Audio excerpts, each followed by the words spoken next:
بسم اللہ الرحمن الرحیم الحمد للہ رب العالمین صلی اللہ علی محمد وآلہ اجمعین واللعنۃ الدائمۃ علی اعداء محمد وآل محمد اما بعد وفقنا اللہ وإیاکم للعلم والعمل الصالح تعالی۔ ایک مرتبہ درود پڑھیں گے سارے مل کر۔ اللہم صل علی محمد۔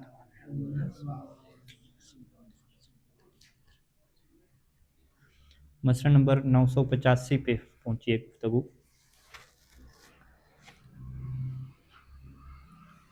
لو اعترف الرجل بعد اللعان بأن الولد له لاحق به فيما عليه لا فيما له۔ یہ بات ابھی گزشتہ گزری ہے کہ لعان کرنے کی وجہ سے جو بچہ ہے وہ والد سے منتفی ہو جاتا ہے۔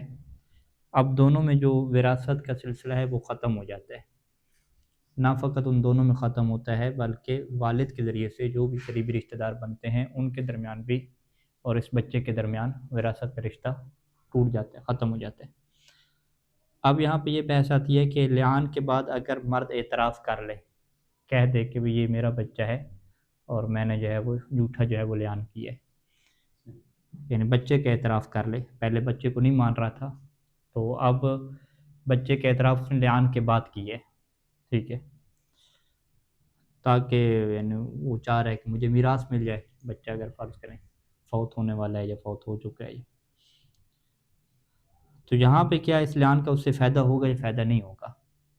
تو یہاں پہ صحیح ثانی فرماتے ہیں کہ فیما علیہ یہ لعان اس کے اوپر قبول کیا جائے گا۔ فیما علیہ کی تعبیر کیا ہوتی ہے؟ علیہ یعنی اس کے نقصان میں، اس کی میراث بچے کو ملے گی، ہاں، لیکن فیما لہو میں قبول نہیں کیا جائے گا۔ تو فیما علیہ کا کیا مطلب ہے؟ یعنی کہ اس کی جو میراث ہے وہ بچے کو ملے گی، لیکن جو بچے کی میراث ہے وہ اس کو نہیں ملے گی، ہاں، اس کو فائدہ حاصل نہیں ہو جائے گا، بچے کا فائدہ ہو جائے گا، اس کا نہیں ہوگا۔ لو اعترف الرجل بعد اللعان، لعان کے بعد اگر مرد اعتراف کر لے کہ بین الولد لہو، کہ یہ جو بچہ ہے وہ اسی کا ہے، تو لاحق بہ، تو یہ بچہ اس کے ساتھ ملحق ہو جائے گا، فیما ان احکام میں، ان احکام میں کہ ما علیہ ہے جو اس کے خلاف جاتے ہیں، لا فیما لہو ان احکام میں نہیں کہ جو اس کے فائدے میں جاتے ہیں۔ علیکم السلام ورحمۃ اللہ۔ اب اس کی مثال دے رہے ہیں، فیارثہ الولد، پس ولد جو ہے وہ اس کا وارث بن جائے گا، لیکن ولا یرثہ الاب، لیکن والد اس کا وارث نہیں بنے گا، ولا من یتقرب بہ، اور جو وارث کے ذریعے سے بچے کے قریبی ہیں وہ بھی وارث نہیں بنیں گے۔ اچھا، اب ایک اور صورت ہے جو فقہا کے درمیان اختلافی ہے، وہ یہ صورت ہے کہ کیا بچہ من یتقرب بالاب سے وارث بنے گا یا نہیں بنے گا، ٹھیک ہے، یعنی اس کی مثال کیا ہے کہ والد فوت نہیں ہوا، چلیں ہاں، بلکہ وہ بنانا پڑے گا، والد بھی فوت کرنا پڑے گا، یعنی والد فوت ہو گیا تو والد سے تو جو ہے وہ بچے کو میراث مل جائے گی، ٹھیک ہے۔ اب جو ہے وہ فوت کون ہو گئے جی؟ جد، دادا کیا فوت ہوئے، تو دادے کی میراث کیا اس پوتے کو ملے گی یا نہیں؟ کون سا پوتا؟ جس کے اوپر لعان ہو گئے، ٹھیک ہے۔ تو اگر تو والد اعتراف نہ کرے پھر تو واضح ہے کہ پوتے کو جو ہے وہ دادے کی میراث نہیں ملے گی، کیونکہ جو دادا پوتے کے قریبی بن رہا ہے وہ اسی والد کے ذریعے سے بن رہا ہے جس نے لعان کیا ہے، لہذا اعتراف نہ کرنے کی صورت میں یہ مسئلہ واضح ہے کہ پوتے کو دادے کی میراث سے کچھ نہیں ملے گا۔ لیکن اب اختلاف کس میں فقہا کا کہ جب اعتراف کر لے، جب اعتراف کر لے تو کیا جو ہے وہ دادے کی میراث پوتے کو ملے گی یا نہیں ملے گی، اس میں کیا اختلاف ہے؟ یعنی ولا یرث الولد من یتقرب بالاب، ولد یعنی بچہ وارث نہیں بنے گا من اس کا یتقرب بالاب جو باپ کے ذریعے سے کیا قریبی ہے، اس میں دادے کی مثال بھی آ سکتی ہے، بھائی کی مثال بھی آ سکتی ہے، ساری آ سکتی ہے۔ کب وارث نہیں بنے گا؟ اذا لم یعترف الاب بہ، اگر اب جو ہے وہ اس بچے کا اعتراف نہ کرے، ان اپنے لعان کے اوپر کیا رہے؟ باقی رہے۔ وَهَلْ يَرِثُهُمْ، اور کیا جو ہے یہ وَهَلْ يَرِثُهُمْ اِذَا اعْتَرَفَ بِهِ، ہاں دوسری صورت، وَهَلْ يَرِثُهُمْ، کیا بچہ ان کا وارث بن جائے گا، کس صورت میں؟ اِذَا اعْتَرَفَ بِهِ، کہ جب والد کیا کرے، اس ولد کا اعتراف کر لے. ٹھیک ہے جی. تو یہاں پہ کہتے ہیں قولان، یہاں پہ کیا ہو جاتے ہیں، اختلاف ہو جاتا ہے اور دو قول ہیں. ایک کہتا ہے کہ وارث بنے گا اور ایک کہتے ہیں کہ وارث نہیں بنے گا، اور صحیح نظریہ کیا ہے کہ وہ وارث نہیں بنے گا. پہلی صورت میں بچہ اس کی وراثت نہیں پائے گا، دادے کی یا بھائی کی. یعنی موضوع مسئلہ کو خلاصہ ہم یوں کرتے ہیں، خلاصہ یوں کرتے ہیں، اس کا خلاصہ سارا آ جائے گا کہ والد نے لعان کے بعد جو ہے وہ اعتراف کر لیا، کہا کہ میں نے جھوٹا لعان کیا تھا، یہ بچہ کیا میرا ہے. اب ہم نے یہ کہا کہ دونوں طرف سے وراثت ہوگی یا نہیں ہوگی. ہم کہیں گے نہیں، بچے کی طرف سے فائدے والی چیزیں ہوں گی. یعنی بچہ کیا ہے، والد کا بھی وارث بن جائے گا، اور کس کا وارث بنے گا، دادا وغیرہ کا وارث بنے گا یا نہیں بنے گا، اس میں اختلاف ہو جائے گا. ٹھیک ہے. اس میں صحیح ثانی اس میں کیا فرمائیں گے کہ نہیں، دادا وغیرہ کا وارث نہیں بنے گا، فقط والد کا کیا بنے گا، وارث بنے گا. ٹھیک ہے. ایسے ہی ہے مسئلہ، یعنی یہ خلاصتاً ہو جائے گا شارٹ کٹ میں. ٹھیک ہے. تو یعنی نقطہ ادھر ہی آ جائے گا کہ فقط جو والد کی میراث ہے نا، وہ کیا ہے، بچے کے فائدے میں چلی جائے گی بس. والد کے علاوہ جو والد کے قریبی لوگ ہیں ان کی میراث بچے کے فائدے میں نہیں جائے گی. ہاں، بھائیوں کی نہیں آ سکے گی، ساری نہیں آ سکے گی. فقط جو اس میں نقصان دینا ہے فقط والد کو نقصان ہوگا. یعنی والد میراث نہیں لے سکے گا ایک تو، ہاں، اور یہ وارث کی لے لے گا بس. باقی قریبیوں کو نہیں چھیڑنا، قریبی وہ پہلی حالت میں باقی رہیں گے. پہلی حالت باقی کیا ہے کہ قریبیوں سے یہ بھی وراثت نہیں لیتا تھا اور وہ بھی اس سے کیا وراثت نہیں لیتے تھے، وہ ویسی صورتحال رہے گی، وہ اپنی صورتحال باقی رہے گی. لا اثر لاقرار الولد ولا سائر الاقارب فی التوارث بعد اللعان. لا اثر لاقرار الولد، اگر والد اقرار نہیں کرتا، کون اقرار کرتا ہے، بچہ اقرار کرتا ہے. یا اسی طریقے سے سائر الاقارب، دیگر رشتہ دار کیا اقرار کرتے ہیں، یعنی سارے مل کر والد کو کیا قرار دیتے ہیں، لعان میں جھوٹا قرار دیتے ہیں. ٹھیک ہے. تو یہاں پہ کیا ہے، ان کے کوئی اقرار کا اثر ہوتا ہے یا نہیں ہوتا. کہتے ہیں ان کے اقرار کا کوئی اثر نہیں ہے. ٹھیک ہے. وہ اقرار کریں یا نہ کریں، ان کے اقرار کا حکم شرعی کے تبدیل ہونے میں کوئی اثر نہیں ہے. لا اثر الاقرار الولد ولا سائر الاقارب فی التوارث میں بعد اللعان. جب لعان ہو جائے، لعان ایک دفعہ ہو گیا تو پھر والد اگر اعتراف کرے گا بعد میں تو ایک فائدہ ہو سکتا ہے بچے کے لیے، لیکن والد کے علاوہ اگر باقی لوگ اقرار کر رہے ہیں تو اس کا کوئی فائدہ نہیں ہوتا. فإنما يؤثر، جو چیز اثر انداز ہوتی ہے، ہوا اقرار الاب فقط، وہ فقط کیا ہے، باپ کا اقرار کرنا ہے. اور وہ بھی کس میں اثر انداز ہوتی ہے، فی ارث الولد منہ، کہ بچہ باپ سے کیا وارث بن جاتا ہے، فقط اسی مسئلے میں کہ بچے کا والد سے میراث پانے میں باپ کا اقرار جو ہے وہ فائدہ دے دیتا ہے بس، اور کوئی چیز اس کے اندر نہیں ہے ہمارے پاس. اچھا، میراث کا ایک جو اہم مسئلہ ہے آگے جو ہے ہمارے پاس جو مبتلا بے ہے کہ والد جو ہے وہ برات اختیار کر دیتا ہے، جس سے ہماری زبان کیا کی جاتا ہے، آگ کر دینا.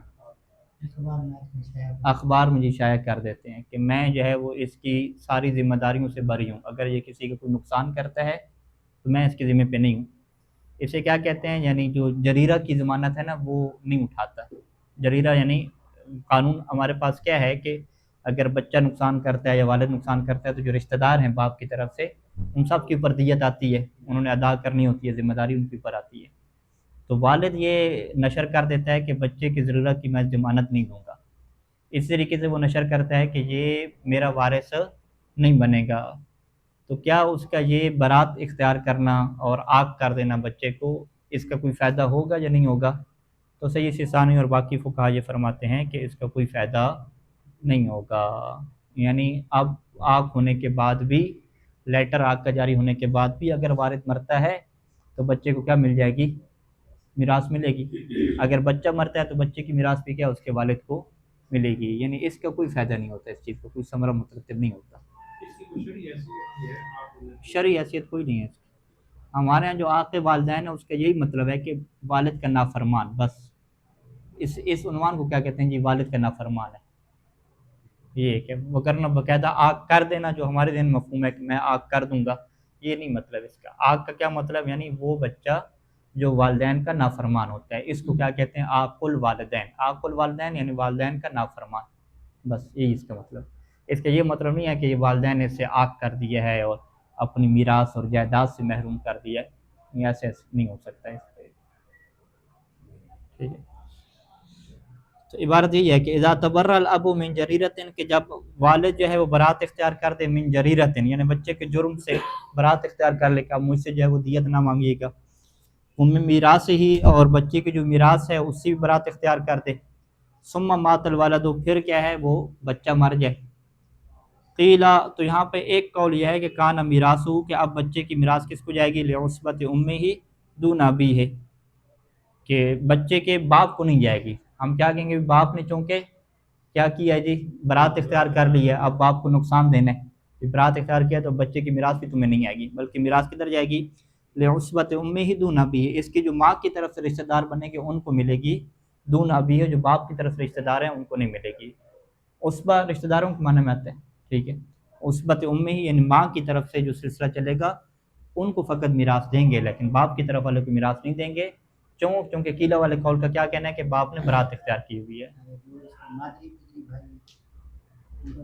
ہاں وہی، وہ چونکہ ماں کی طرف سے ہیں، ٹھیک ہے، ہاں فقط جو پدری ہیں نا سوتیلے ان کو نہیں ملے گی، دادا کو نہیں ملے گی، نانا وغیرہ کو کیا ملے گی، یوں نظام چلے گا۔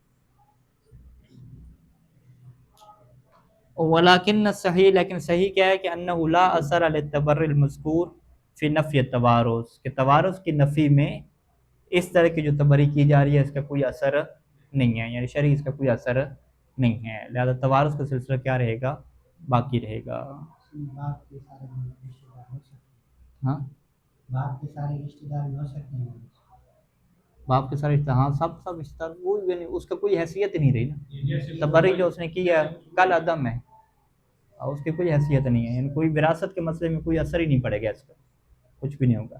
لہٰذا اسی وجہ سے ہم کیا کہتے ہیں کہ وراثت میں کوئی بندہ کسی کو محروم کر ہی نہیں سکتا، یہ اختیار اس بندے کا ہے ہی نہیں، یہ موت کے بعد اللہ کے کام ہے، اللہ کا قانون چلتا ہے، تو زندگی میں جتنا دے دے دے دے، زندگی میں کوئی بندہ یہ بھی نہیں کہہ سکتا کہ میں وارث صاحب کا نہیں بنوں گا، وہ کہتے نہیں ہیں کہ کہہ دیا بھائی نے کہ مجھے یہ چیزیں دے دو تو میں میراث نہیں لوں گا، یعنی مسئلہ یوں مطرح کرتے ہیں نا کہ اولاد میں سے ایک بچے نے کیا کہا کہ مجھے آپ یہ گھر وغیرہ زمین دے دو تو میں پھر میراث کیا نہیں لوں گا، یا بہن نے کیا کیا کہ مجھے یہ گھر بنا دو یا اتنے مجھے جو ہے وہ جہیز وغیرہ دے دو تو میں کیا ہے میراث نہیں لوں گی، حصہ میراث میں سے نہیں، اس طرح نہیں ہوتا، جتنا بھی والے زندگی میں دے دے آپ مرنے کے بعد بھی کیا اس کو میراث ملے گی، تو میراث سے کسی کو محروم کرنے کا فکر میں آج تک قانون نہیں ہے ہمارے پاس کہ میراث سے محروم کر دیا جائے۔ ہم نے پیچھے پڑھا ہے کہ والد اپنی زندگی میں جس کو جتنا دے دے اس کو اختیار نہیں ہے، ہاں دے دے، اب یہاں پہ یہ کہہ رہا ہے کہ اس بچے کو میں نے میراث سے اپنی زندگی میں منع کر رہا ہوں کہ اس کو نہیں دوں گا، آپ کر رہا ہوں، جب وہ زندگی میں ہی منع کر رہا ہے دوسرے لوگوں کو بتا رہا ہے، ہاں زندگی میں اختیار ہے، زندگی میں اختیار ہے، نہ دے، جب یہ بتا رہا ہے کہ اس کو میری میراث نہیں دے، اب یہ والد جب مرتا ہے اس کو تو کوئی حق ہی نہیں ہے، کیونکہ والد اپنے اختیار میں دوسرے بیٹے کو دے کے کیا ہے، کس کا حق نہیں ہے، بچے کا، وہ جس کو حق کیا ہے اس کا حق نہیں ہے نا، ہم اس کا کب کیا کہیں گے کہ اگر والد کا اختیار مرنے کے بعد چلتا پھر ہے نا، شریعت نے کیا کہا ہے والد کو کہ آپ کا اپنے مال کے اوپر اختیار آپ کی آنکھ بند ہونے سے پہلے پہلے چلتا ہے، آنکھ بند ہونے سے پہلے پہلے بے شک بچے کو کچھ بھی نہ دو، کہہ دو سب کچھ ہے، آنکھ بند ہونے سے پہلے پہلے اختیار ہے، آنکھ بند ہونے کے بعد آپ کا نہ دینے میں اختیار نہیں ہے، باؤنڈری لگا دیں شریعت نے، ٹھیک ہے، یعنی وہ یوں کہہ سکتا ہے کہ جب تک میں زندہ ہوں اس کو 1 روپیہ بھی نہ دو، میرے گھر میں بھی نہ آنے دو، ٹھیک ہے، منع کر سکتے ہیں، ہاں میراث مرنے کے بعد، ہاں اگر وہ یوں کہہ رہا ہے کہ میری میراث میں اس کو حصہ نہیں ملے گا تو ہم کہیں گے آپ کون ہوتے ہیں اپنی میراث میں حق رکھنے والے، نہیں ہے، نہیں ہے، یہی تو میں غلط فہمی دور کر رہا ہوں نا، کہ یہی عوام کی غلط فہمی ہے کہ مرنے کے بعد اپنی میراث پہ اس کو حق ہے، ہم کہتے ہیں مرنے کے بعد مرنے سے پہلے تو میراث نہیں ہے نا، مرنے سے پہلے تو روک رہا ہے، ہم مرنے سے پہلے نہ دے، ٹھیک ہے، مرنے سے پہلے نہ دے، کچھ بھی نہ دے بچے کو، مرنے سے پہلے اگر وہ تقسیم کر دے پھر تو وہ دوسرے کا ہوگا نا، اس کا اپنا رہا نہیں ہے، یعنی مرنے سے پہلے پہلے مال کو بھی اپنی ملک میں رکھتا ہے دوسرے بچوں کو بھی نہیں دیتا، اور بچے کو روک کے رکھتا ہے تو شریعت کہے کہ ٹھیک ہے جی آپ کا اختیار، آپ روک کے رکھیں، بچے کو نہ آنے دیں گھر۔ لیکن جیسے ہی یہ بندہ مرے گا پھر اس کا اختیار ختم۔ آپ جو قانون وغیرہ اس نے بنایا تھا کہ بچے کو نہیں آنے دینا، نہیں، پھر بچہ آئے گا بھی، یہ کہ نہیں میں نے اخباروں میں چھپوا دیا تھا، میں نے آگ کر دیا تھا، مجھے کوئی اس کی حیثیت نہیں ہے۔ زندگی میں اختیار ہے، زندگی میں زندگی تک اختیار ہے، زندگی میں زندگی تک اختیار ہے، یوں جملہ بولیں، زندگی میں زندگی تک اختیار ہے، لیکن مرنے کے بعد کوئی اختیار نہیں ہے اس میں۔ ہاں سارا مال دوسرے بیٹوں کو دے دے، نام نہیں کر جاتا، یعنی ابھی سے عطا کر دے اس کو۔ ہاں پھر مرنے کے بعد اس کا اپنا مال تو ہے نہیں نا، اس کا اپنا مال ہے نہیں، میراث نہیں بنے گی۔ ہاں یہ مسئلہ کب آئے گا کہ اپنے دیگر بیٹوں کو بھی نہیں دیتا، بیٹیوں کو بھی نہیں دیتا، اپنے اکاؤنٹ میں رکھتا ہے باقی۔ ہم کہیں گے ٹھیک ہے آپ زندہ ہیں تو آپ سنبھال کر رکھو، کوئی مسئلہ نہیں ہے، لیکن جیسے مرو گے تو آپ کے مال کی کوئی حیثیت نہیں رہے گی، وہ وارثوں کی ہو جائے گا سارے کے سارے۔ ٹھیک ہے، تو یہی تو انسان کی وہ ہے نا کہ مال کی کیا اس کی حیثیت ہے بیچارے کی، مرنے کے بعد کوئی اس کا اختیار ہی نہیں ہے، اس کے اوپر کسی کو روک ہی نہیں سکتے۔ اچھا یہ احکام اور موانع اس کے اوپر ختم ہوئے، اب طبقہ اولی میں جو حبوہ کے احکام ہیں، جو بیٹے کے لیے کیا خاص حصہ ہے، اس کے جو ہم آئیں گے بڑے بیٹے کے لیے۔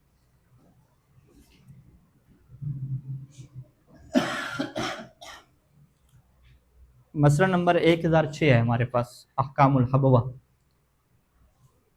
حبوہ کا لغت میں جو مطلب ہے وہ عطا کرنا ہے، ٹھیک ہے، یعنی ہا جو حلوے والی ہے اس کا مطلب بھی عطا کرنا ہے حبا، اور جو گول ہا ہے ہبہ اس کا مطلب بھی عطا کرنا ہے، دونوں کا کیا ایک ہی معنی ہے، ٹھیک ہے، بخشش کرنا، عطا کرنا۔ تو میراث کا قانون تو کیا ہے کہ جب بندہ مرتا ہے تو اس کے کپڑے، اس کے جوتے، اس کی تلوار، اس کی کتابیں، قرآن، مصحف، یہ سارا کا سارا کیا ہے اس کے ترکہ میں جاتا ہے، میراث کے اوپر تقسیم ہوتا ہے۔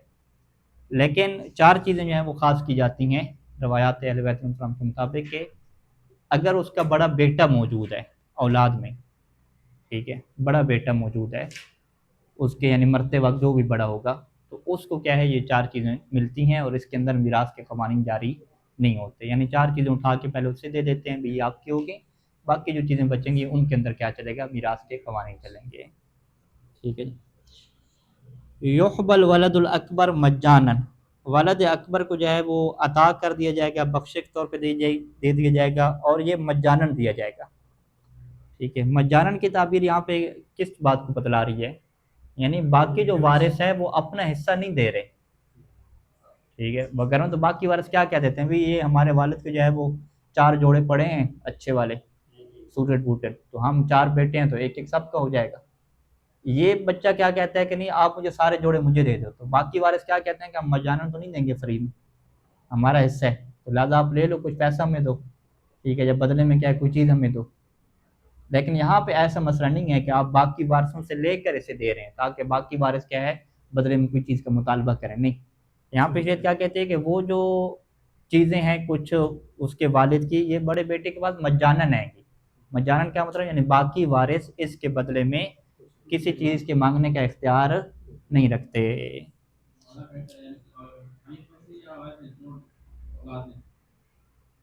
نہیں نہیں وہ بیٹا ہے، فقط بیٹے کے ساتھ خاص، بیٹی کے اوپر نہیں۔ اگر بڑی بیٹی اور چھوٹا بیٹا ہے، ہاں وہ بیٹوں میں پڑا نا، بیٹوں میں پڑا، بیٹوں میں پڑا۔ یہ بات یہاں کرتے ہیں وہ واجبات میں جو بڑا بیٹا ہے اس کو نماز پڑھنی ہے، وہ بیٹی ہے نمازوں کی ضرورت مل رہی ہے پہلے بیٹی ہے اس کے بعد بیٹا ہے تو اس کے اوپر واجب نہیں نہیں ایسے تو نہیں، ہاں لکھی یعنی بڑی بیٹی ہے اس کی 2 بیٹیاں پہلے ہیں، پھر تیسرے نمبر پہ بیٹا ہے، بیٹے کے اوپر کچھ نہیں ہے، بڑے بیٹے کے اوپر ہوگا، نہیں اس کے اوپر آئے گا، ہاں اس کی اوپر آئے گا، ہاں یہ دیکھیے گا، ٹھیک ہے، ہاں یعنی آگا یہ بتا رہے ہیں کہ پہلے نمبر پہ ہونا چاہیے، اوپر کوئی بیٹی بھی نہیں ہونی چاہیے، بہن بھی اس کی نہیں ہونی چاہیے، نہیں ایسا نہیں ہے، پہلے نمبر سمجھ کے ہاں اس میں بھی ایسے، اس میں جو مجھے یاد کرتا ہے اس میں بھی ایسے کہ اولاد ذکور میں سے جو بڑا ہوگا، وہاں تو باقاعدہ اس کی وضاحت کی جاتی ہے، اولاد ذکور میں سے جو بڑا ہوگا، یہاں اگرچہ اس کی وضاحت نہیں کی لیکن مراد وہی ہے۔ اچھا، سب سے پہلے کیا چیز اسے ملے گی؟ بثیاب بدن المیت ہے، بدن میت کے جو ہے وہ کپڑے ملیں گے۔ جب بدن میت کے کپڑوں کی تعبیر آتی ہے تو اس سے مراد یہ نہیں ہے کہ اس کا والد جو ہے وہ درزی تھا، یا فرض کریں اس کے کپڑوں کی دکان تھی، ہاں کپڑوں کی دکان تھی نا، تو اب وہ کیا کہ بیٹا کہ بھئی میرا والد فوت ہوا ہے تو جتنے کپڑے ہیں سارے مجھے لا دو، ٹھیک ہے تو وہ کہتا ہے ٹھیک ہے دکان کو آپ تقسیم کر لیں، لیکن جو کپڑے اندر پڑے ہوئے ہیں نا جتنے، یہ سارے میرے ہیں۔ یہ تو ہوا کہ جو بس پہننا ہوا ہے۔ ہاں نہیں، جو پہننے کے لیے رکھے ہوئے ہیں، اگرچہ بالفعل نہ بھی پہنا ہوا ہو، یعنی وہ کپڑے جو والد کے پہننے میں یوز ہوتے تھے وہ والے ہیں۔ اگر اس کے پہننے میں یوز نہیں ہو رہے، اس نے دکان میں بیچنے کے لیے رکھے ہوئے ہیں، ٹھیک ہے، یا اس نے جو ہے وہ کپڑے خریدے ہیں اپنی بیوی کے لیے خرید کے رکھے ہوئے ہیں، ٹھیک ہے، تو یہ پھر وہاں پہ قانون نہیں چلے گا۔ یعنی فقط بڑے بیٹے کو وہی کپڑے دیں گے کہ جو اس کا والد پہنا کرتا تھا اور اس نے پہننے کے لیے کیا تیار کر کے رکھے تھے، یہ وضاحت آ گیا ہے کہ ٹھیک ہے۔ وہ خاتم میں ہی اسی طریقے سے جو والد کی انگوٹھی ہے، ٹھیک ہے، اب والد کی انگوٹھی سے وہی مراد ہے، یعنی جو اس کی اپنی ذاتی ہے، وہ بیچنے کے لیے نہیں رکھی ہوئی اس نے، ٹھیک ہے۔ وہ سیف ہی اس کی اپنی تلوار ہوگی، وہ مصحف ہی اور اس کا کیا ہو گیا؟ مصحف ہو گیا۔ یہ ٹوٹل 4 چیزیں ہوگی، ٹھیک ہے، کپڑے، انگوٹھی، تلوار اور مصحف۔ دون غیرها من مختصات ہی، اس کے علاوہ باقی چیزیں جو والد کے ساتھ خاص ہوتی ہیں وہ خاص اسی میں تصرف کرتا ہے، یہ شامل نہیں ہے حبوبہ میں۔ کساعت ہی، جیسے اس کی گھڑی ہو گئی، ٹھیک ہے، ابھی موبائل لے کر آ جائیں آپ، ٹھیک ہے، اس کا موبائل ہو گیا، ہاں گاڑی ہوگی، ٹھیک ہے، وہ کتب ہی اس کی کتابیں ہوگی، ونحوہ اس طرح کی اور باقی چیزیں۔ وفی دخول مثل الدرع والعطاس والطاس والمغفر ونحوها من معدات الحرب فی الحبوۃ خلاف۔ اب یہاں پہ جو جنگی دیگر آلات ہیں ان میں کیا اختلاف ہے؟ مثال کے طور پہ الدرع، درع کسے کہتے ہیں؟ زرہ کو کہتے ہیں، ٹھیک ہے، اور طاس کسے کہتے ہیں؟ ایک پیالہ ہے جس میں پانی پیے جاتے ہیں، ٹھیک ہے، طاس۔ مغفر، مغفر وہ جو سر پہ پہنا جاتا ہے، خول، ٹھیک ہے، وہ ہو گیا۔ ونحوها من معدات الحرب، اس کے علاوہ اور چیزیں جو جنگی ساز و سامان کہلاتا ہے، ٹھیک ہے، اس کا آیا یہ چیزیں حبوہ میں داخل ہیں یا حبوہ میں داخل نہیں ہیں، اس میں کیا اختلاف ہے؟ اور صحیح نظریہ صحیح ثانی کے مطابق کیا ہے؟ عدم ہے، یعنی تلوار کے علاوہ باقی جو جنگی سامان ہے اس کا وہ میراث میں جائے گا، لیکن جو تلوار ہے وہ فقط کس میں جائے گی؟ حبوہ میں جائے گی۔ ہاں وہ ابھی بیان کر رہے ہیں، ٹھیک ہے۔ نام الاحوۃ لزوماً فی البندقیت والخنجر وما یشبہ من الاسلحۃ۔ اب یہ آپ کے سوال آ گیا کہ آج کے دور میں یہ جو بندوق ہے، کلاشنکوف ہے، پسٹل ہے، یا فرض کریں تلوار نہیں ہے، خنجر رکھا ہوا ہے، ٹھیک ہے، وما یشبہ من الاسلحۃ، اس کے علاوہ جو اسلحہ ہے حفاظت کے لیے، تلوار کی جگہ پہ جو چیزیں آ گئی ہیں، ٹھیک ہے، تلوار کی جگہ پہ جو چیزیں، نیزہ ہوا، تیر کمان، نہیں وہ نہیں ہے جو تلوار کے طور پہ آتی ہیں، نیزہ تو اس میں شامل نہیں ہے، وہ معدات حرم میں چلے جائے گا، نیزہ شامل نہیں ہوگا۔ یعنی تلوار کی جگہ پہ ابھی کیا آ گئی ہے؟ بندوق آ گئی ہے، پسٹل آ گیا ہے، ٹھیک ہے، خنجر آ گیا ہے، ٹھیک ہے، خنجر پہلے بھی تھا مثلا، اس طریقے سے۔ وقضا الرحل، اسی طریقے سے رحل ہوگی، رحل کسے کہتے ہیں؟ وہ جو زین ہے، کجاوا جو ہے، یعنی گھوڑے کے اوپر جو زین رکھی جاتی ہے وہ رحل آ جائے گی، ٹھیک ہے۔ یہ ایسی چیزیں ہیں کہ اس کے اندر کیا ہے؟ بحث ہے۔ تو یہاں پہ صحیح ثانی کا کیا نظریہ ہے کہ الاحوۃ لزوماً التصالح مع سائر الورثۃ، یہاں پہ اس کے لیے لازم کیا ہے کہ وہ باقی ورثوں کے ساتھ کیا کرے؟ مصالحت کرے، سلوک کرے یہاں پہ، یعنی باقی میراث تقسیم کر دیں، جو بندوق کا اور خنجر وغیرہ ہے یا گھوڑے کی زین ہے، یہاں پہ باقی وارثوں کے ساتھ کیا ہے؟ وہ بڑے بیٹے کے ساتھ کیا مصالحت کریں اور یہ بھی ان کے ساتھ کیا سلوک کریں، ایک دوسرے کو راضی کریں، ٹھیک ہے۔ وَأَمَّا غِمْدُ السَّيْفِ وَقَبْضَتُهُ، تلوار کا غمد یعنی جسے کیا کہتے ہیں؟ تلوار کا غلاف، اس سے کیا ہے؟ وہ نیام بھی کہتے ہیں، ٹھیک ہے، نیام ہو گئی۔ وَقَبْضَتُهُ، اور جو تلوار کا قبضہ ہو گیا، ٹھیک ہے، یعنی قبضہ باقاعدہ جس طرح وہ ہمارا بیٹ نہیں ہوتا کھیلنے کا، اس کے اوپر ایک قبضہ چڑھاتے ہیں، اس طریقے تلوار کے قبضے کے اوپر بہت ساری چیزیں چڑھائی جاتی تھیں، بعض کا وہ سونے کا چڑھایا جاتا تھا، بعض کا چاندی کا قبضہ، یعنی پکڑنے والی جگہ، یعنی وہ بعد میں اس کے اوپر چڑھائی جاتی ہے نا، اس کی الگ قیمت ہوتی ہے نا۔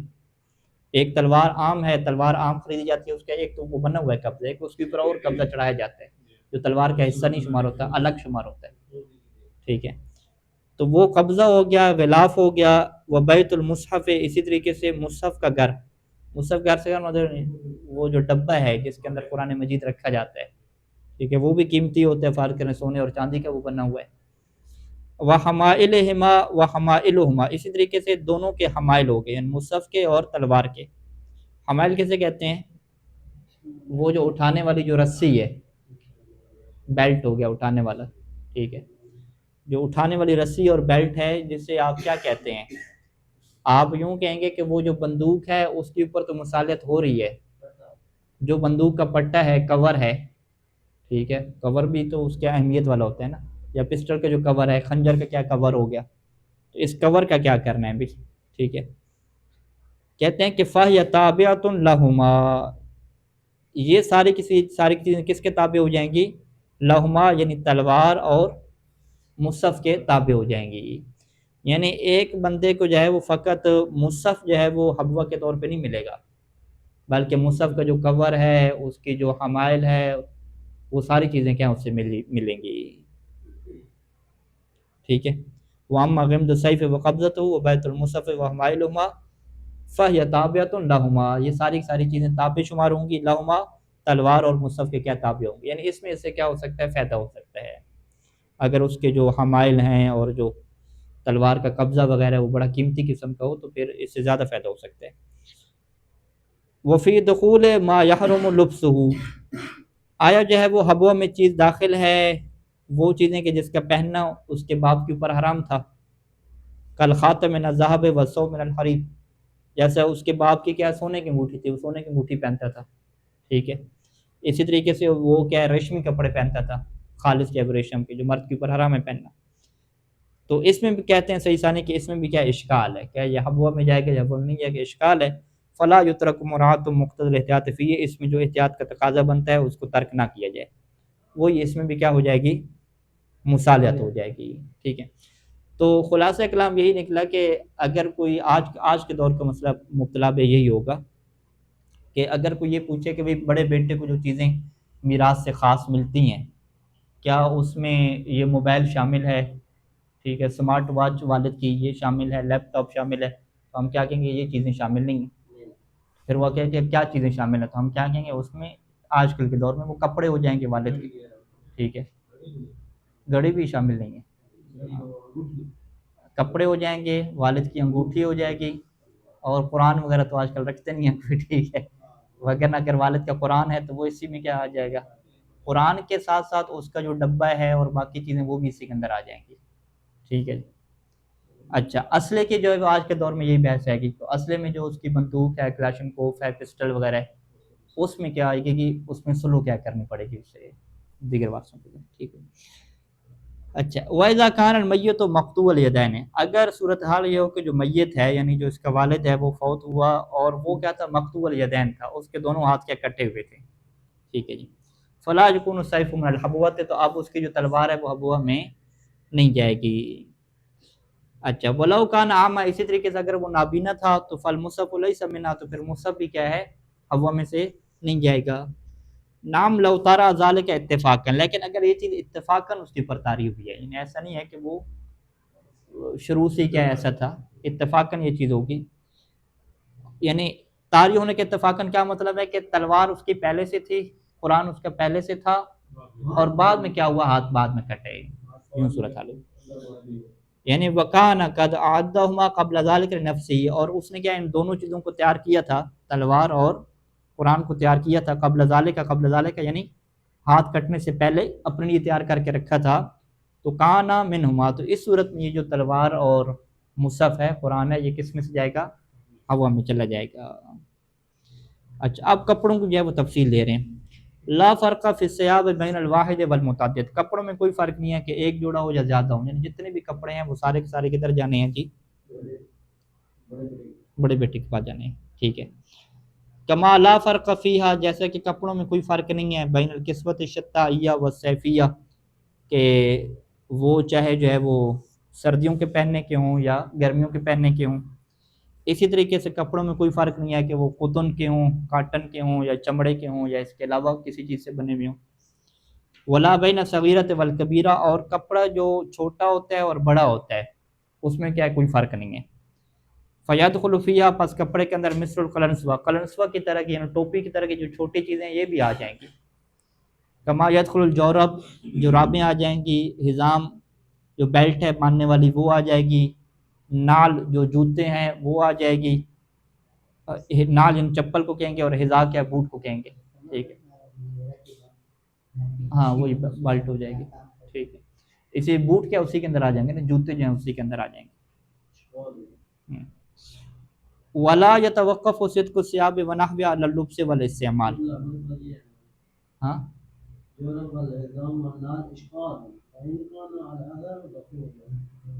ہاں وہی، ابھی عبارت شارٹ کٹ کر دی، ابھی اشکال وغیرہ ختم ہو گئے.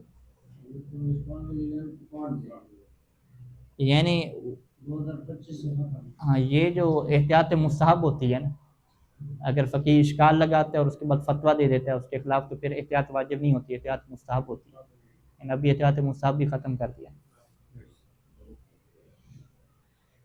اچھا، ولا يتوقف صدق ثياب ونحوها على اللبس والاستعمال بل يكفي اعدادها لذلك. ثياب جو ہے وہ کیسے صدق کرے گا، ثياب وغیرہ، تو کہتے ہیں اس کے صدق کرنے میں یہ اس کے اوپر موقوف نہیں ہے کہ وہ اسے پہنے اور استعمال کرے، یعنی پریکٹیکل پہن رہا ہو استعمال کرو، یہ ضروری نہیں ہے. بلکہ کافی ہے کہ اعدادها لذالک، کہ اس نے کپڑے وغیرہ تیار کیے ہوں کس کے لیے، لذالک، لذالک مطلب پہننے اور اپنے استعمال کے لیے کیا ہے تیار کیے ہوں.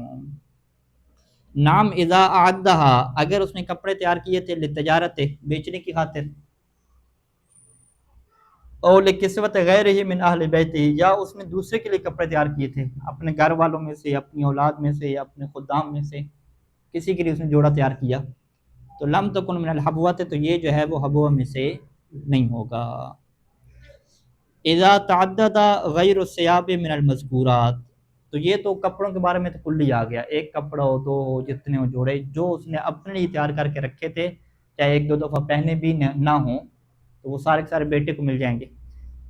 کپڑوں کے علاوہ جو باقی چیزیں اگر وہ متعدد ہیں، لو تعدد غیر الثياب من المذکورات، کما لو کان له سیفان، اس کا اسلحہ زیادہ ہے، ٹھیک ہے، دو تلواریں ہیں یا دو مصحف ہیں، تو وہاں پہ کیا ہے فالاحوط لزوما المصالحۃ مع باقی الورثۃ، تو تعدد میں کیا کرنی پڑے گی، باقی وارثوں کے ساتھ مصالحت کرنی پڑے گی. یعنی یہ ایک ایک لے لے گا، لیکن ایک کے علاوہ جو باقی ہوگا اس میں کیا کرنی پڑے گی، وارثوں کے ساتھ مصالحت کرنا ضروری ہو جائے گا. ہاں پھر مصالحت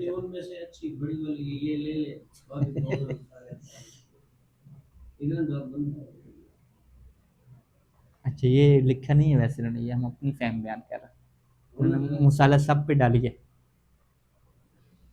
ایک کی بات ہے. ہاں. ایک بڑی جیسے میرے پاس یہ بڑی ہے، یہ لے لے، چھوٹی موٹی مثالیں کر رہے ہاں یہ کرنا پڑے گا، ایک رکھ، ایک پھر اپنے اختیار سے وہ رکھ سکتا ہے، کوئی اٹھا لے. ہاں باقی میں مثالیں یا نہیں، ہم مثالیں. چلیں اس میں تصریح نہیں لکھی، دیکھتے ہیں مزید اس کو. صلی اللہ علیہ محمد و آلہ اجمعین.